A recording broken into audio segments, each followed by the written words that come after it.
जो हमारे देश का अनाज खा करके, पानी पी करके और हमारे देश को ही कोसने का काम करते हैं। अगर हमारी उम्मीदें टूटेंगी तो मोदी जी पे प्रश्नवाचक चिन्ह लगना जरूरी है।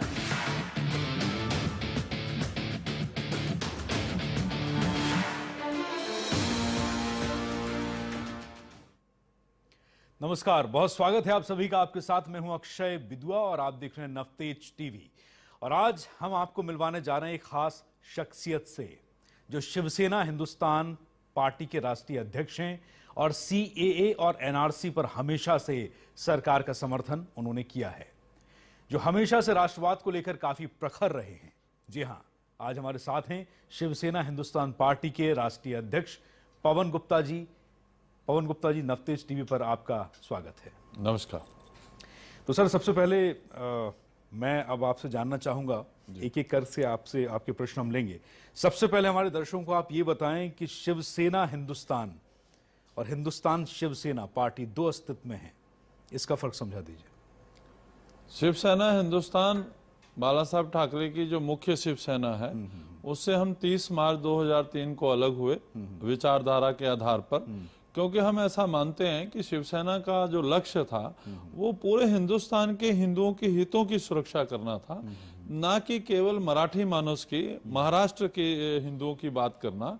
और विशेष करके जो पूरे देश से छात्र वहां गए नौकरियों के लिए पेपर देने, एग्जाम देने, उनकी जो पिटाई हुई उनसे हमारे विचारों की भिन्नता थी। और हम इसलिए 30 मार्च 2003 को शिवसेना से अलग होकर के शिवसेना के साथ जो हिंदुस्तान शब्द जोड़ा वो इसीलिए जोड़ा कि शिवसेना हिंदुस्तान पूरे हिंदुस्तान के हिंदुओं की बात करे। जी ठीक है। अब सर मुझे ये बताइए कि पवन गुप्ता जी, बाला साहेब ठाकरे से अलग होकर आपने ये पार्टी बनाई, बाला साहेब के साथ आपका व्यक्तिगत अनुभव कैसा रहा और बाला साहेब के बाद ऐसी क्या आवश्यकता पड़ी कि आपको शिवसेना हिंदुस्तान पार्टी का गठन करना पड़ा? बाला साहब ठाकरे एक प्रखर राष्ट्रवादी विचारधारा के नेता थे जी। हम लोगों ने अपने जीवन में बहुत कुछ उनसे सीखा है, पर ये हमारे समाज का दुर्भाग्य रहा कि हमारे लाख समझाने पे और उनके विचारधारा को हम लोग पूरे देश में जब लेकर गए तो ये देश का युवा हिंदू, ये विशेष करके पंजाब में जब खालिस्तान आतंकवाद की मूवमेंट थी तब हिंदुस्तान के हिंदुओं के साथ साथ पंजाब का हिंदू युवा भी उनका नेतृत्व चाहता था। लेकिन बाला साहब ठाकरे मुंबई की सीमा से बाहर, महाराष्ट्र की सीमा के बाहर कभी नहीं आए। और विशेष करके जब कश्मीर घाटी में हिंदुओं का उत्पीड़न हुआ, 7 लाख से ज्यादा हिंदुओं को वहां से खदेड़ दिया गया और वो शरणार्थी बन गए, पंजाब के हिंदुओं पे विपत्ता आई। और ये जब नहीं वहां से रिस्पांस मिला तब तक भी हम लोग लड़ते रहे। लेकिन जब अटल बिहारी वाजपेयी जी के नेतृत्व में सरकार बन गई और शिवसेना के मंत्री चुनकर आ गए, उसके बाद भी जब नकारात्मक सोच थी तब जाकर के इसका गठन करना आवश्यक होगा। तो ये इसके लिए पंजाब ही कर्मभूमि क्यों चुना गया? आप क्योंकि शिवसेना का जनाधार आप देखें महाराष्ट्र में ज्यादा है, पूरे देश में आप, उत्तर प्रदेश में आपको जनाधार थोड़ा सा मिलता है शिवसेना का। पंजाब की तरफ कूच करने का, जाने का कोई आधार, कोई बड़ा नहीं? पंजाब का विशेष आधार शिवसेना के साथ बहुत बड़ा रहा है। अगर आप उसको सर्च करेंगे, देखेंगे इतिहास में, तो शिवसेना के झंडे तले खालिस्तानी आतंकवाद के खिलाफ बहुत बड़ा संघर्ष किया गया और उस संघर्ष में लगभग 50 नेता शिवसेना के विभिन्न नामों के नीचे उनकी शहीदी हुई और शिवसेना का नेतृत्व वहां बहुत मजबूत था। मैं वहीं का रहने वाला हूं, तो पूरे जब शिवसेना के नेताओं से विचार विमर्श हुआ और ये कोशिश की गई कि बाला साहब ठाकरे की विचारधारा ठीक है लेकिन उनका नेतृत्व जो है पूरे देश में नहीं मिल रहा, तब ये शिवसेना हिंदुस्तान का गठन किया गया और ये राष्ट्रव्यापी गठन था, केवल पंजाब के लिए नहीं था। तो कुल मिलाकर आपने दो बड़े कारण देखे कि एक तो ये कि एक आपका अपना गृह प्रदेश रहा है पंजाब, और दूसरा ये कि आप वहां तक पार्टी का प्रसार चाहते थे, इसलिए जी हम इसका प्रसार केवल पंजाब में नहीं चाहते थे, मतलब उत्तरी भारत में आप ऊपर तक गए हैं, पूरे भारत में। और मैं आपको बताना चाहूंगा कि मेरा जो कर्म भूमि है वो पंजाब है और जो मेरा गृह जनपद है वो कुशीनगर है, जो उत्तर प्रदेश में योगी आदित्यनाथ जी के कार्य क्षेत्र से आगे जाके पड़ता है, जहाँ हिंदू युवा वाहिनी का बहुत बड़ा प्रभाव था, पूर्वांचल के नाम से जाना जाता है। तो मेरी पार्टी का जनाधार लगभग इस समय 18 प्रदेशों में हम लोग काम कर रहे हैं, यहां तक कि कर्नाटका में, झारखंड में, वेस्ट बंगाल में। तो हम लोगों ने जो व्यापक दृष्टिकोण लिया उसका ही नतीजा है कि इन राज्यों में शिवसेना हिंदुस्तान का प्रचार प्रसार हुआ। कब आपने ये पार्टी का गठन किया? आपने इसको शिवसेना हिंदुस्तान का जन्म कब दिया आपने? 30 मार्च 2003 को पंजाब का एक बहुत बड़ा शहर है जालंधर, उस जालंधर में शिवसेना के बहुत सारे नेता उत्तर भारत के और पूरे भारत से वहां जमा हुए और ये तय किया गया कि शिवसेना की विचारधारा को राष्ट्रव्यापी रूप देने के लिए केवल महाराष्ट्र की शिवसेना न रहे, पूरे राष्ट्र की रहे, तो शिवसेना हिंदुस्तान का उस दिन जन्म दिया गया। और आपने चुनावों में अपने उम्मीदवार उतारने कब से शुरू किए हैं? आपने बताया कि 2003 में आपकी पार्टी अस्तित्व में आई।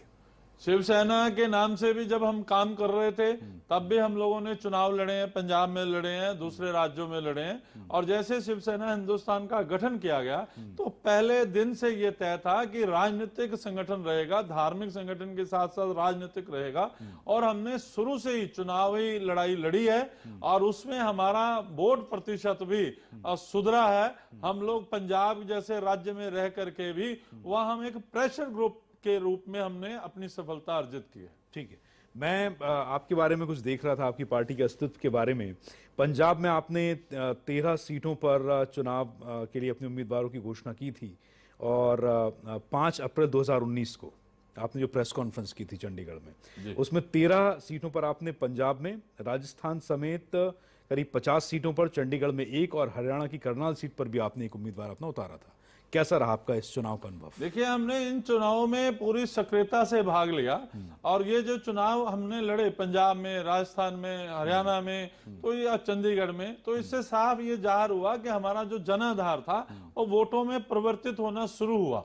और हमें इस बात में कोई दो राय नहीं है कि हमने जो अपने संगठन के कार्यकर्ता उतारे, उस संगठन के कार्यकर्ता बड़ी मजबूती से लड़े और वोट प्रतिशत को सुधारते हुए दूसरी सफलता हमें ये मिली कि जितने भी हमारे विचारधारा के उलट लोग थे उनके हार में भी शिवसेना हिंदुस्तान का भूमिका रही। तो कुल मिलाकर आप ये स्वीकार कर रहे हैं कि आपको जनाधार और लोगों का विश्वास जो है वो मिलना भी शुरू हुआ है। जी।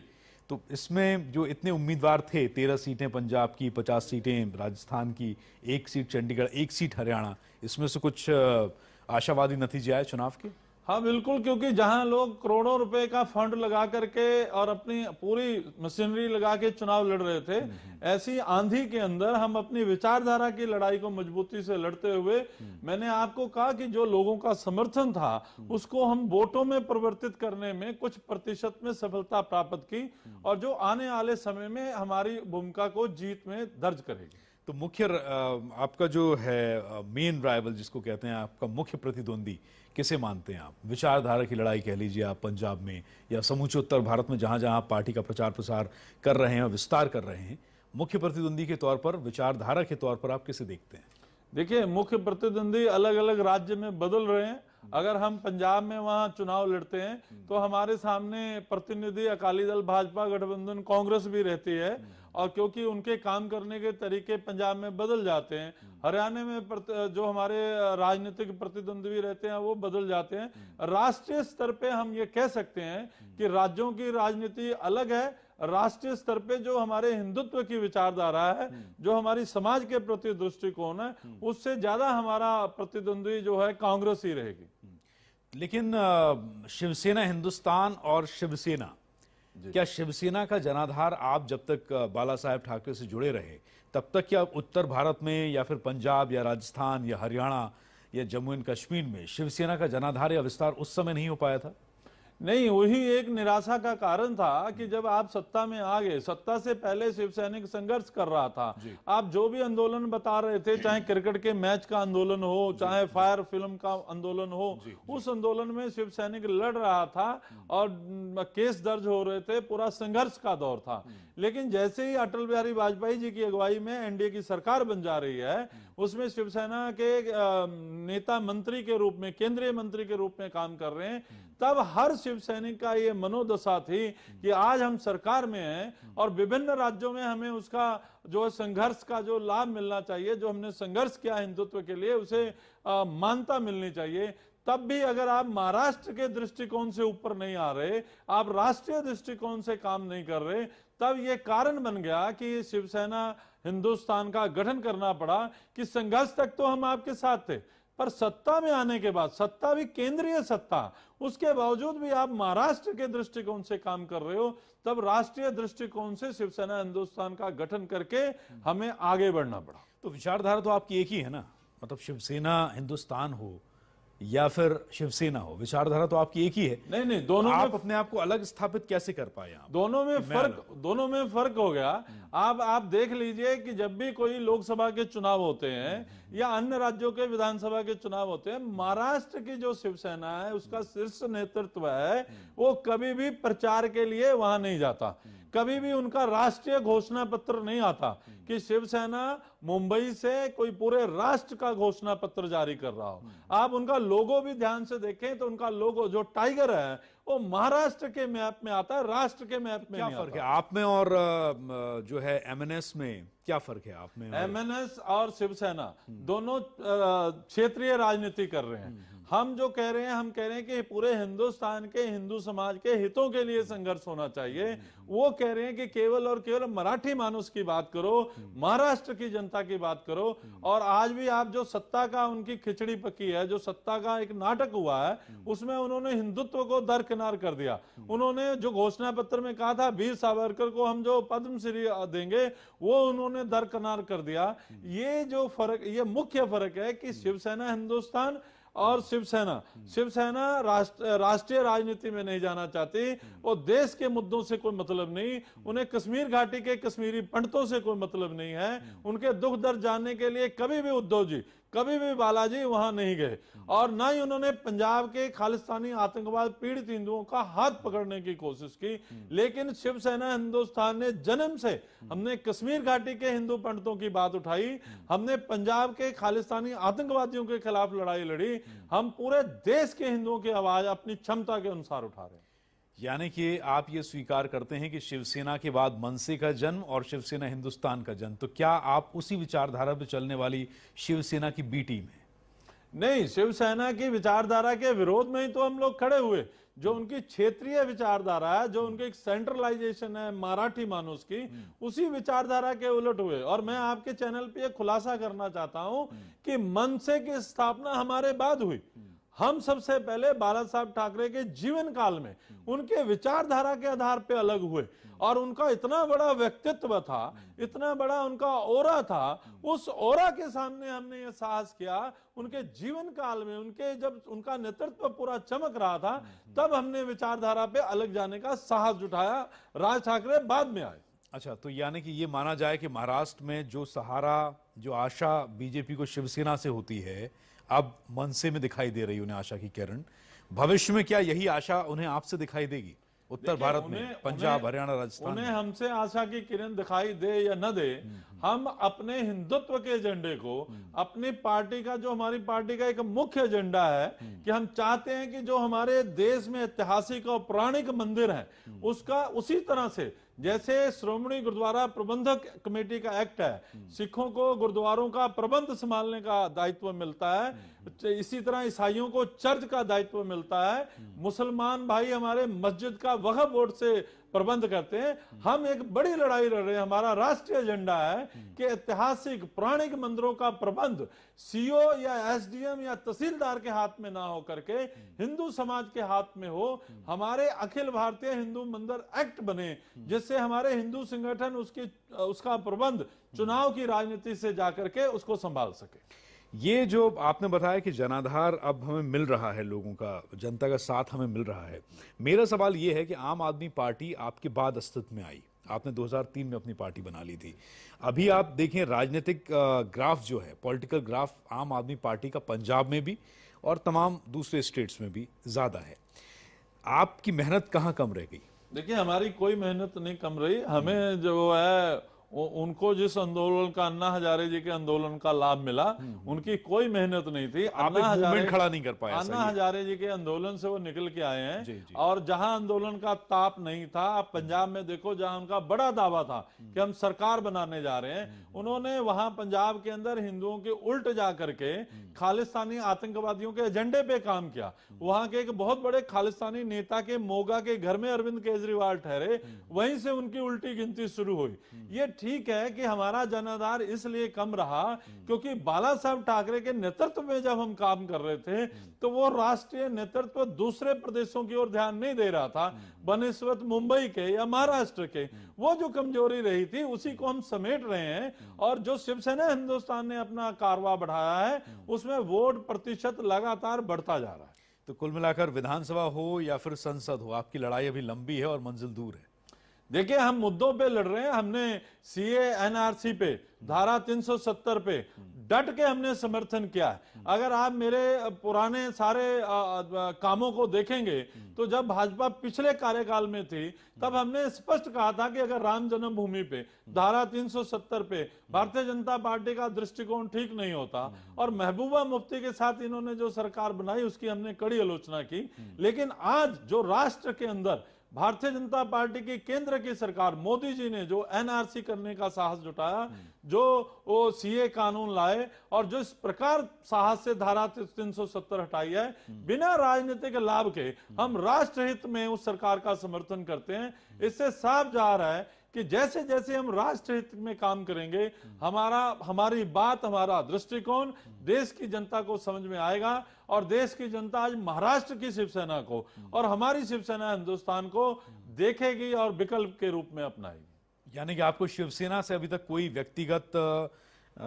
परेशानी नहीं है, विचारधारा भी आपकी अलग नहीं है, विचारधारा भी आपकी लगभग, कुछ एक नीतियां हैं जिस पर मतभेद है, मनभेद नहीं है। नहीं, विचारधारा तो अलग हो गई। आप सत्ता में आते हो, वीर सावरकर आपको प्रिय नहीं है। आप सत्ता में आते हो, आपको जो जेएनयू वाला कांड आया, वो जलियांवाला बाग का कांड लगता है। सीए को लेकर कहा ना कि सीए को लेकर भी हम उसी ट्रैक पर चल रहे हैं।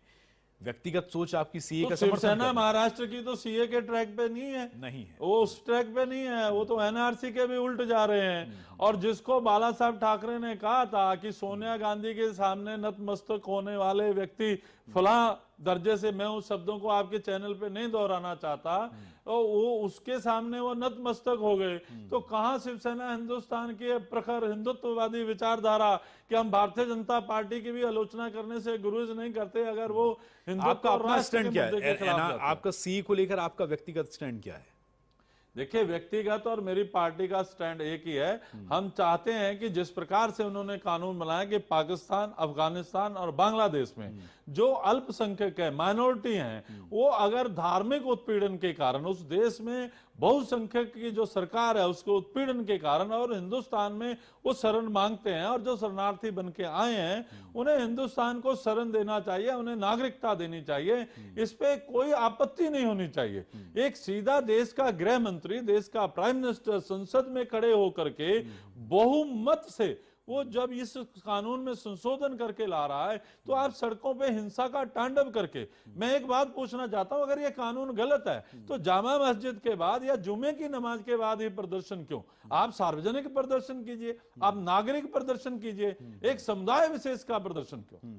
ठीक है, यानी कि आप मानते हैं कि सीए जो है वो हर लिहाज से एक बेहतर कानून है और उससे यहाँ रहने वाले चाहे अल्पसंख्यक हों या फिर जो शरणार्थी हों उनकी मदद होने वाली है। नहीं, मैं आपके माध्यम से स्पष्ट करना चाहता हूं कि कुछ लोग भ्रम की स्थिति पैदा कर रहे हैं कि मुसलमानों को यहां से बाहर निकाला जाएगा। जो हिंदुस्तान के मुसलमान हैं उनकी नागरिकता पे तो कोई सवाल ही नहीं है।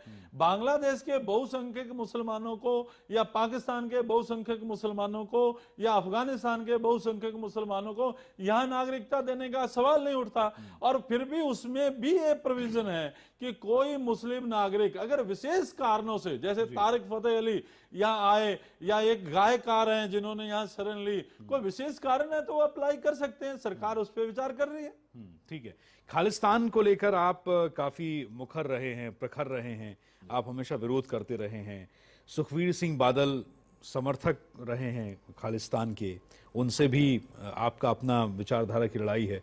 बंद आवाज में, कम आवाज में कैप्टन अमरिंदर सिंह जो हैं वो भी समर्थन करते रहे हैं। इस बारे में आप क्या कहेंगे? देखिए, पंजाब की त्रासदी है, पंजाब के हिंदुओं की त्रासदी है कि 45% हिंदुओं की आबादी होने के बावजूद उनके अधिकारों पे ये पार्टियां चुप हो जाती हैं, मौन धारण कर लेती हैं। और मुझे बड़ा अफसोस है कि जो ये इलेक्टेड मुख्यमंत्री रहे सुखबीर बादल सिंह डिप्टी सीएम रह चुके हैं, और हमारे माननीय मुख्यमंत्री जी कैप्टन अमरिंदर सिंह जो कांग्रेस के हैं, कांग्रेस के ही पूर्व मुख्यमंत्री सरदार बेअंत सिंह, जिनको शहीद आजम कहा जाता है, खालिस्तान आतंकवाद के खिलाफ बड़ी लड़ाई लड़ी, उनको बम से उड़ा दिया गया।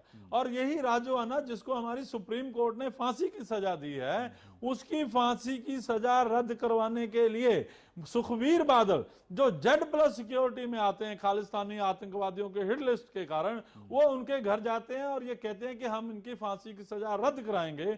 हम शिवसेना हिंदुस्तान की ओर से इनकी कड़ी निंदा करते हैं कि अगर आपको लगता है कि इन खालिस्तानी आतंकवादियों की पीठ पे आपने खड़े होना है, तो आपको Z+ सिक्योरिटी त्याग देनी चाहिए। आपकी फिर हत्या कौन करने वाला है, जब खालिस्तान आतंकवादियों के समर्थक हैं आप? और बड़ा ये दुख है कि कांग्रेस ने प्रधानमंत्री आतंकवाद की भेंट चढ़ गए, और बेअंत सिंह जी जो मुख्यमंत्री थे कांग्रेस के, उनकी हत्या कर दी। और उनके हत्यारे को अगर फांसी की सजा रद्द करवाने की बात होती है, तो कैप्टन अमरिंदर सिंह जी भी मौन हो जाते हैं, मौन समर्थन देते हैं।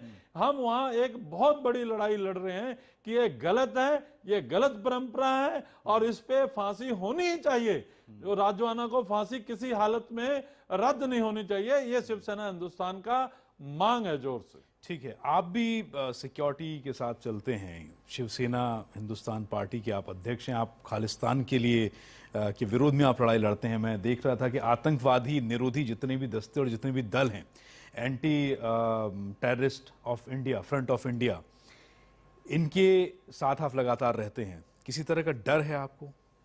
सिक्योरिटी की जरूरत क्या है? डर नहीं, हमने तो छात्र जीवन से खालिस्तानी आतंकवाद की लड़ाई शुरू की।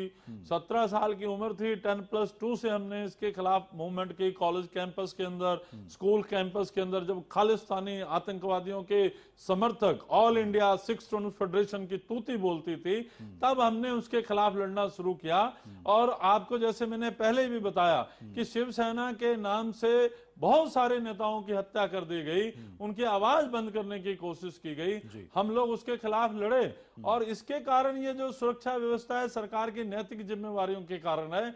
हमारी आवाज में किसी प्रकार की कोई रोक टोक नहीं है। हम लोग लगातार जो देश विरोधी ताकतें पाकिस्तान के इशारे पे पंजाब में, वैली के अंदर, देश के अंदर देश को तोड़ना चाहते हैं, हम उनके खिलाफ लड़ रहे हैं। और यही कारण है कि हम आतंकवादियों की हिट लिस्ट पे हैं। उनको लगता है कि इनको मारना जरूरी है, क्योंकि हमारी आवाज के कारण, हमारे संघर्ष के कारण पंजाब के उस लोगों को, जो लोग आतंकवाद के खिलाफ खड़े होना चाहते हैं, उनको सबल मिलता है, उनको ताकत मिलती है। ठीक है, बहुत शुक्रिया आपका हमारे स्टूडियो में आने के लिए पवन गुप्ता साहब, और आपने अपनी बात नवतेज टीवी के साथ साझा की। इसके अलावा आपके उद्देश्य, आपकी राजनीतिक महत्वाकांक्षाएं और आपका राजनीतिक उद्देश्य जो है, हमारी तरफ से भी आपको शुभकामनाएं हैं कि आप अपनी पार्टी के एजेंडे को लेकर जनता के बीच यूं ही जाते रहिए, और जनता जो समर्थन, जनाधार और जो प्रेम और सहयोग आपको अभी तक दे रही है, आपको उससे ज्यादा मिले। आपकी शुभकामनाओं के लिए बहुत धन्यवाद। मैं नवतेज टीवी का भी बहुत आभार प्रकट करता हूं कि उन्होंने मुझे अवसर दिया, और मैं आपके माध्यम से जनता तक अपनी विचारधारा को, अपने संगठन शिवसेना हिंदुस्तान की विचारधारा को ले जाने में कामयाबी मिली। उसके लिए मैं आपका और नवतेज टीवी का बहुत धन्यवाद करता हूं। नमस्कार। तो इसी के साथ फिलहाल इस पेशकश में बस इतना ही। नवतेज टीवी पर खबरें लगातार जारी हैं, आप बने रहिए नवतेज टीवी के साथ। फिर मुलाकात होगी। नमस्कार। हिंदुओं की राजनीति करते हैं ऐसी बात नहीं, हम राष्ट्र की राजनीति करते हैं, देश की एकता अखंडता की राजनीति करते हैं। जो हमारे देश का अनाज खा करके, पानी पी करके और हमारे देश को ही कोसने का काम करते हैं, अगर हमारी उम्मीदें टूटेंगी तो मोदी जी पे प्रश्नवाचक चिन्ह लगना जरूरी है।